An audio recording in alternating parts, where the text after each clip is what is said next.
Saya mengucapkan salam sehat dan kiranya semua bisa menjadi berkat bagi kita semua. Hari ini saya akan bicara mengenai topik serakah itu indah pada awalnya. Nah, memang mungkin topik ini kurang menyenangkan bagi sebagian orang, namun saya percaya bahwa akhirnya apabila kita mengerti bahwa ini adalah sesuatu yang perlu kita renungkan, kita semua bisa memperoleh manfaatnya. Seperti kita ketahui akhir-akhir ini banyak sekali penawaran-penawaran yang berkenaan dengan imbalan super tinggi, sepertinya cari uang sangat mudah. Namun di balik itu semua tentunya tidak sesimpel itu dan tidak sesederhana itu. Banyak sekali korban telah jatuh dan mungkin juga saya sebenarnya dulu itu salah satu korban yang hampir jatuh. Sehingga saya berani mengatakan hal ini bukan karena kehebatan saya, akan tetapi betul-betul sebagai pengalaman yang mudah-mudahan bisa bermanfaat bagi para pendengar sekalian. Saya tidak ada bermaksud apa-apa untuk mengajari atau merasa lebih pintar atau merasa lebih berpengalaman. Tidak sama sekali.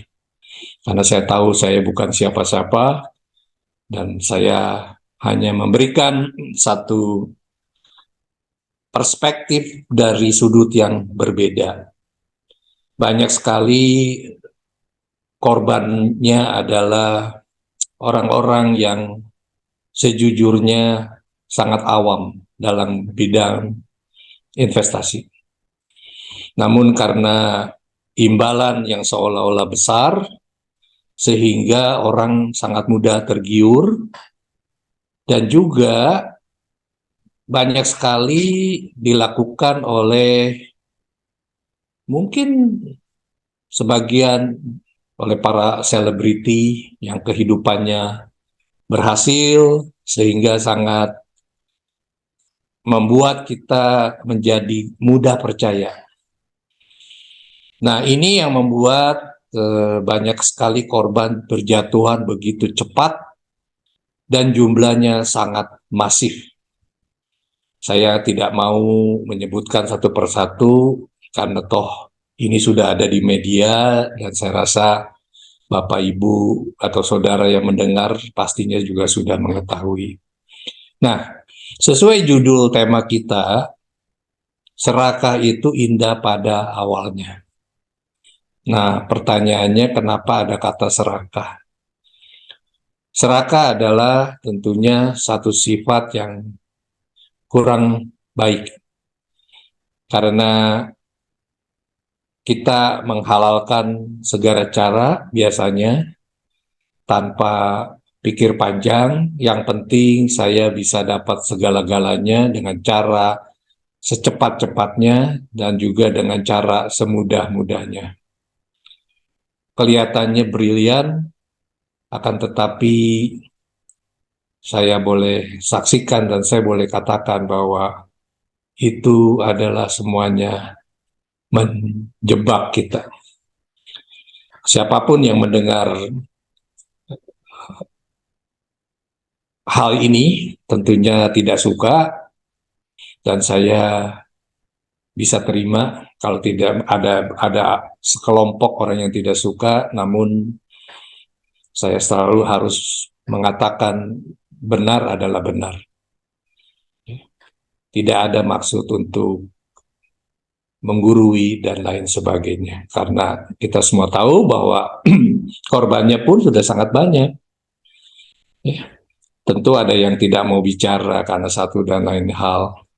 Dan yang paling menyedihkan adalah apabila seseorang yang sudah sekian lama menabung dengan susah payah, dengan keringat, akhirnya bisa hilang tabungannya itu dengan waktu yang sangat cepat, tidak seimbang dengan upaya yang dilakukannya barangkali bertahun-tahun, kalau tidak mungkin berpuluh-puluh tahun. Lalu apa yang didapat? Imbalan tinggi, ya pada awalnya biasanya begitu. Kenapa tuh seperti itu? Karena semuanya adalah orang-orang yang datang ikut investasi yang membayarkan. Misalkan saya investasi lebih dahulu, yang membayarkan imbalan itu kepada saya adalah orang-orang yang baru sesudah saya. Sesederhana itu. Oleh karena itu, saya ingin mengingatkan kepada kita semua bahwa tidak ada uang yang mudah. Tidak ada uang yang begitu datang dari langit, istilahnya turun dari langit. Kalau seperti itu keadaannya, saya nggak yakin kita semua akan bekerja keras. Tunggu saja, ya. Kaya cepat begitu. Apakah salah kaya? Tentunya tidak. Sehingga orang selalu akan melakukan cara-cara yang barangkali terlalu gegabah kalau menurut saya. Ya. Jeripaya yang dilakukannya selama bertahun-tahun, akhirnya hilang lenyap begitu saja. Masih untung. Apalagi kalau misalkan uang itu adalah hasil uang dari pinjaman.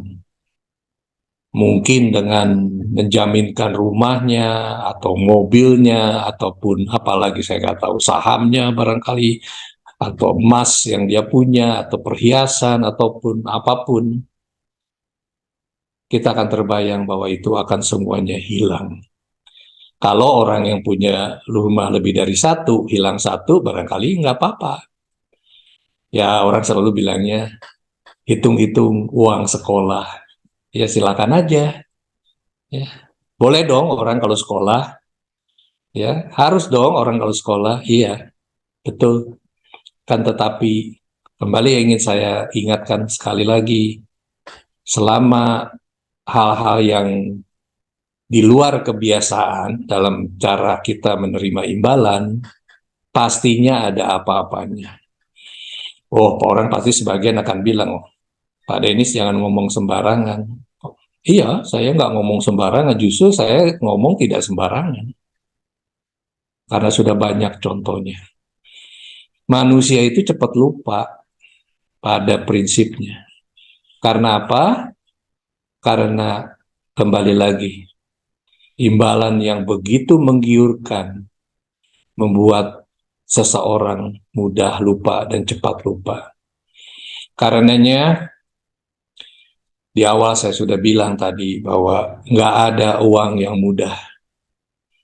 Kalau tidak orang mungkin malas-malasan saja gitu. Yang penting dia kumpulkan uang, sesudah itu dia mengharapkan imbalan-imbalan, investasi dengan imbalan super tinggi yang katanya biasanya dengan kata-kata ini aman Pak, Bu,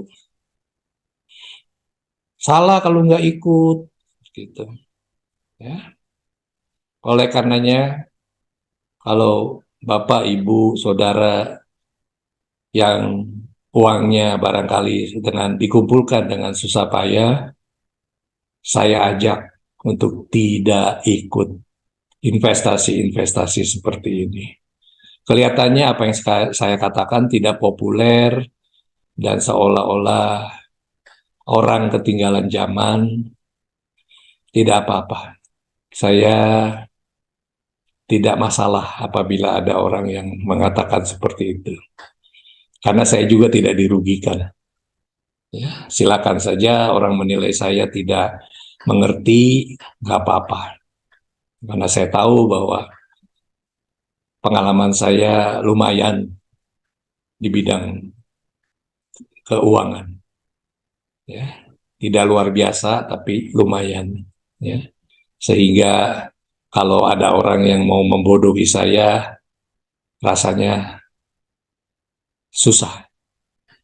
Bukan karena saya pinter, bukan saya karena hebat, tapi karena pengalaman yang membuat saya seperti sekarang ini.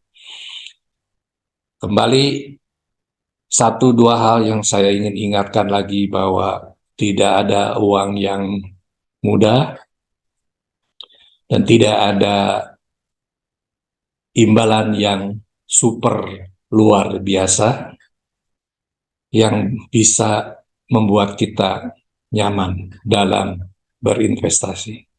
Tidak ada yang salah dengan investasi. Silakan, Bapak, Ibu, Saudara yang punya uang, silakan. Tidak dilanggar, tidak dilarang untuk melakukan hal-hal itu. Itu adalah menjadi keputusan pribadi masing-masing. Tidak ada yang bisa melarang sama sekali. Ya. Sehingga siapapun dia, istilahnya siapapun dia, Bapak, Ibu, Saudara, ataupun saya, tidak bisa mengklaim bahwa, wah itu gara-gara si ini sih saya investasi sehingga uang saya habis. Gitu. Ya, tidak bisa. Apapun yang kita putuskan, semua adalah keputusan yang kita lakukan. Dan tentunya kita tidak bisa menyalahkan siapapun. Saya tahu ini nggak populer, tapi saya tahu juga ini cukup bermanfaat bagi orang paling tidak yang belum kena. Nah, kalau yang belum kena masih merasa apa sih tidak percaya, ya sudah, nggak apa-apa. Silakan aja. Ya, toh kembali tadi saya katakan semua keputusan ada di tangan Bapak, Ibu, Saudara, atau saya. Tidak ada yang bisa bantu. Nah, pada saatnya yang tiba biasanya kalau imbalannya yang kita terima besar dan cepat dan senang, wah, semua seperti kita memiliki dunia. Tapi begitu satu kali aja mulai nggak terbayar, mulai bingung, ya kan, tetanya kiri kanan, panik gitu ya, apalagi mungkin perlu uang untuk bayar hutang dan lain sebagainya. Begitu terjadi, maka kepanikan itu menjadi sesuatu yang luar biasa terjadi. Banyak orang yang saya tahu banyak yang depresi, malah mungkin juga ada sebagian mengakhiri hidupnya karena ini. Dan terus terang, saya sedih kalau mendengar berita seperti itu. Dan ini merupakan mungkin boleh izinkan saya mengatakan kebodohan. Ya. Loh, maksudnya bodoh apa? Loh iya, kalau dulu nggak ikut kan nggak terkena imbas ini. Betul katanya, tapi kan lumayan imbalannya besar. Makanya saya bilang, saya nggak bisa berani bilang kepinteran juga dong. Orang jelas-jelas pinjamannya atau bukannya investasinya itu hilang, bagaimana bisa kita bilang nggak kebodohan? Ya, tapi kan banyak yang udah dapat. Loh, itu jangan ditanya kalau yang udah dapat, karena kita yang ambil bagian. Kenapa orang itu dapat? Dan kenapa kita nggak dapat? Karena orang lain udah nggak ada yang mau ikut, makanya kita nggak dapat. Semudah itu. Jadi kembali lagi, saya tidak bermaksud menggurui, mengajari seolah-olah saya lebih pintar, akan tetapi saya hanya mengingatkan sebagai apa ya? Sebagai teman, ya, bukan sebagai ahli atau apa sih, expert atau apapun. Ya. Saya hanya mengingatkan sebagai teman. Ya, bolehkah saya membagi kepada Bapak, Ibu, Saudara sekalian satu ayat firman Tuhan yang sangat sederhana, yang mudah-mudahan bisa berkenan buat Bapak Ibu. Ya, saya ambil dari Lukas 12 ayat 15 yang berbunyi sebagai berikut. Demikian firman Tuhan, Lukas 12 ayat 15. Katanya lagi kepada mereka, berjaga-jagalah dan waspadalah terhadap segala ketamakan. Sebab walaupun seorang berlimpah-limpah hartanya, hidupnya tidaklah tergantung daripada kekayaannya itu.